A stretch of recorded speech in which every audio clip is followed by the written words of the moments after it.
प्यारे बच्चों, BSc third nuclear physics की कक्षा में एक बार पुनः आपका स्वागत है। आज हम बात करते हैं नाभिकीय बल। पिछली कक्षा में हमने बात करी थी कि नाभिकीय बलों के गुण क्या क्या है, यानी कि ऐसे कौन कौन से नाभिकीय बलों के ऐसे कौन कौन से गुण है जिनसे वह गुरुत्व तथा अन्य बलों से पृथक समझे जाते हैं, अलग माने जाते हैं। आज हम बात कर रहे हैं कि इन गुणों का आधार क्या है, कि ऐसे क्या आधार है कि इन जो ये गुण है वो किस प्रकार से एक्सप्लेन किए जा सकते हैं। तो उनमें सबसे पहला है आवेश स्वातंत्र्य तथा आवेश सममिति। इसके बारे में कल भी डिस्कस हुआ था, लेकिन मैंने ये कहा था पिछली कक्षा में कि इसके बारे में डिटेल में बाद में डिस्कस करेंगे।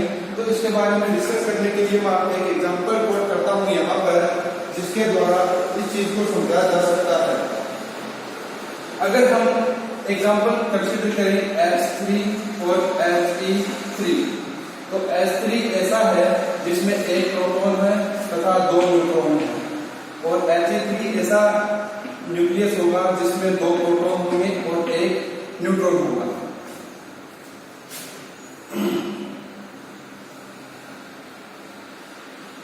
ठीक है, तो अब देखिए H3 यानी कि हाइड्रोजन का ट्रिटियम समस्थानिक, जिसमें केवल एक प्रोटॉन होगा, दो न्यूट्रॉन होंगे, तो कुल कितने हो गए? 3।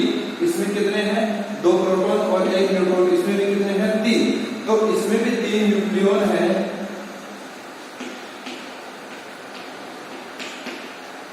और इसमें भी 3 न्यूक्लियॉन हैं।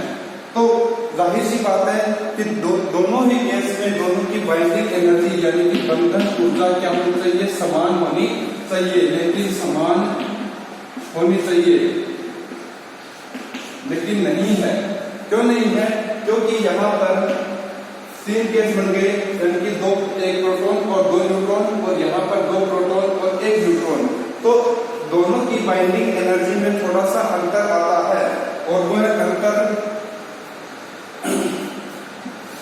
अब बाइंडिंग एनर्जी जो समान होनी चाहिए वह समान नहीं है, क्योंकि यहाँ पर 2 प्रोटॉन हैं और 2 प्रोटॉन है, तो दोनों प्रोटॉन के ऊपर धनात्मक आवेश होता है, जिसके कारण से मैंने बताया था कि धनात्मक आवेश होने के कारण से इसके ऊपर कूलॉम का प्रतिकर्षण बल भी लगता है।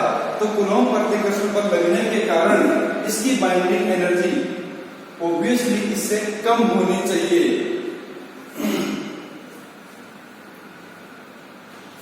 बाइंडिंग एनर्जी इसकी जो है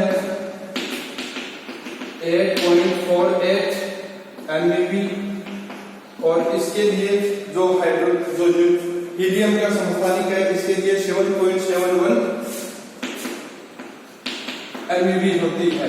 तो जाहिर सी बात है कि यहाँ पर 2 प्रोटॉन होने के कारण से इसकी बाइंडिंग एनर्जी थोड़ी सी कम होती है, क्योंकि कूलॉम का रिपल्सिव फोर्स लगता है। तो बाइंडिंग एनर्जी में जो डिफरेंस है, बाइंडिंग एनर्जी में जो डिफरेंस आया वह कितना? 0.711, यानी हम दोनों को माइनस करेंगे तो 0.711 मेगा इलेक्ट्रॉन वोल्ट का डिफरेंस आता है। तो इसका मतलब हम ये कह सकते हैं कि 2 प्रोटॉनों के कारण से 2 प्रोटॉनों के बीच में लगने वाले कूलॉम प्रतिकर्षण बल के कारण से इनकी बाइंडिंग एनर्जी में यह अंतर प्राप्त होता है।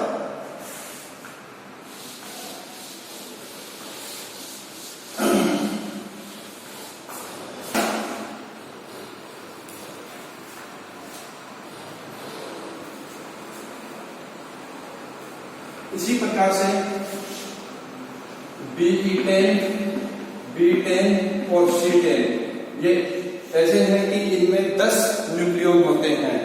हाइड्रोजन, हीलियम, लिथियम, बेरिलियम में 4 प्रोटॉन 6 न्यूट्रॉन, बोरॉन में 5 प्रोटॉन 5 न्यूट्रॉन, कार्बन में 6 प्रोटॉन 6 न्यूट्रॉन।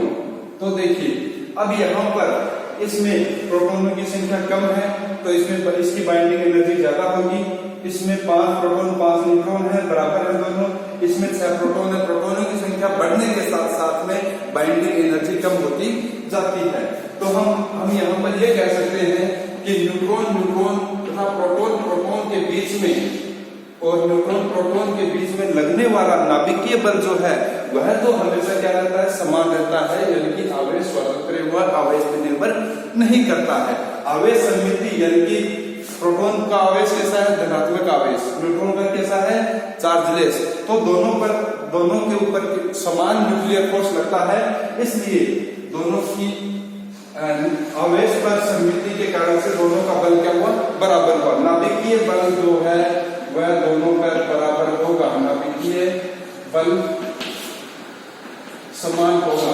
लेकिन जो अंतर आता है यानी कि जो प्रोटॉन बढ़ने के साथ में बंधन ऊर्जा में जो कमी आती है वह किस कारण से आती है, कूलॉम प्रोटॉन के यानी कि समान आवेश के मध्य प्रोटॉन है उस पर समान आवेश है, धनात्मक आवेश है, तो कूलॉम प्रतिकर्षण के कारण से बंधन ऊर्जा में कमी आती है। इस प्रकार के अनेक एग्जाम्पल हमारे को मिल सकते हैं जिनके द्वारा हम यह सिद्ध कर सकते हैं कि नाभिकीय बल है वो आवेश पर डिपेंड नहीं करता है।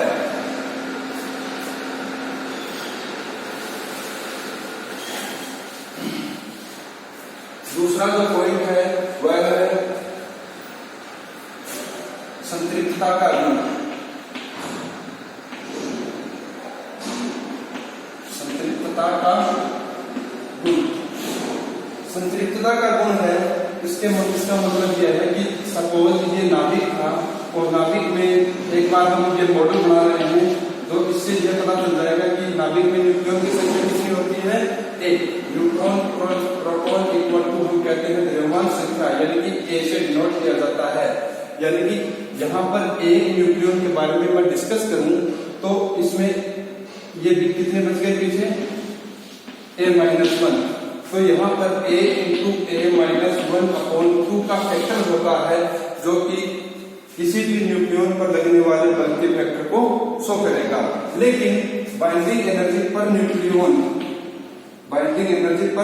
लगभग क्या रहती है, कांस्टेंट रहती है, जबकि B प्रोपोर्शनल टू क्या हो गया, A हो गया।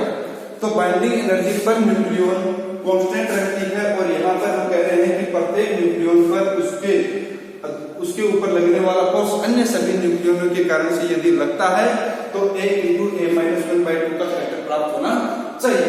लेकिन बाइंडिंग एनर्जी पर न्यूक्लियन जो B/A जो है उसकी वैल्यू कांस्टेंट प्राप्त होती है, अर्थात हम ये कह सकते हैं कि B प्रोपोर्शनल टू क्या होता है, A होता है। इसका मतलब यह होता है कि किसी भी न्यूक्लियन पर लगने वाला नाभिकीय बल उसके नजदीकी न्यूक्लियनों के द्वारा ही लगता है, अन्य न्यूक्लियनों के द्वारा इस न्यूक्लियन पर किसी प्रकार का कोई बल नहीं लगाया जाता है।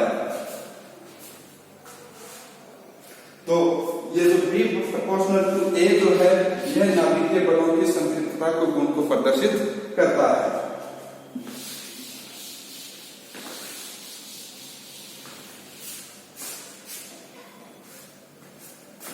तीसरा फैक्टर मैंने बताया था स्पिन पर निर्भरता।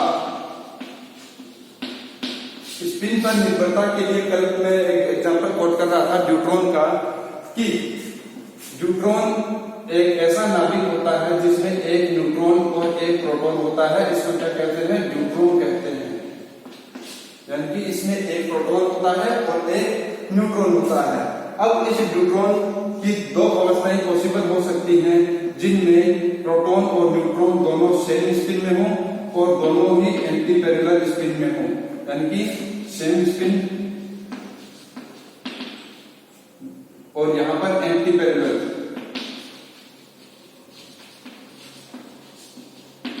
यहां पर मैं सेम स्पिन के बजाय ये लिख दूं, ये ज्यादा उपयुक्त वर्ड है, पैरेलल स्पिन। यानी कि neutron and proton both N and P have parallel spin और एंटी पैरेलल स्पिन। यानी कि अब यहाँ पर न्यूट्रॉन जो नाभिक है जिसमें एक न्यूट्रॉन और एक प्रोटॉन होता है उसकी दो अवस्थाएं पॉसिबल हैं।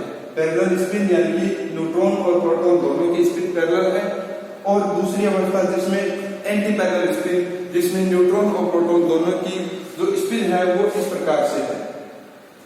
तो अब इनमें से सीधी सी बात है कि जो स्थायी नाभिक होगा यानी कि ये अवस्था और ये वाली अवस्था जो स्थायी होगी वह ही मान्य होगी। तो अब यहाँ पर कहने का मतलब ये हुआ कि इस केस में और इस केस में बाइंडिंग एनर्जी अलग अलग होनी चाहिए। तो तो यहाँ पर न्यूट्रॉन की जो स्थायी अवस्था होती है वो पैरेलल स्पिन होती है। तो पैरेलल स्पिन होने के कारण से और ये अवस्था स्थायी नहीं है, न्यूट्रॉन की यह अवस्था मान्य नहीं होती है क्योंकि न्यूट्रॉन जो है एंटी पैरेलल स्पिन में नहीं पाया जाता है।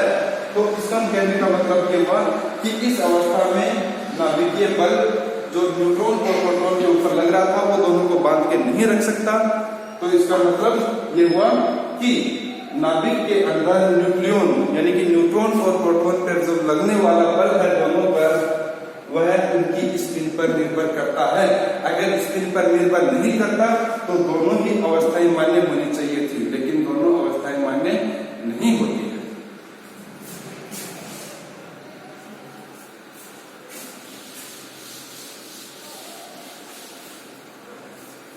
चौथा फैक्टर होता है अकेंद्रीय घटक।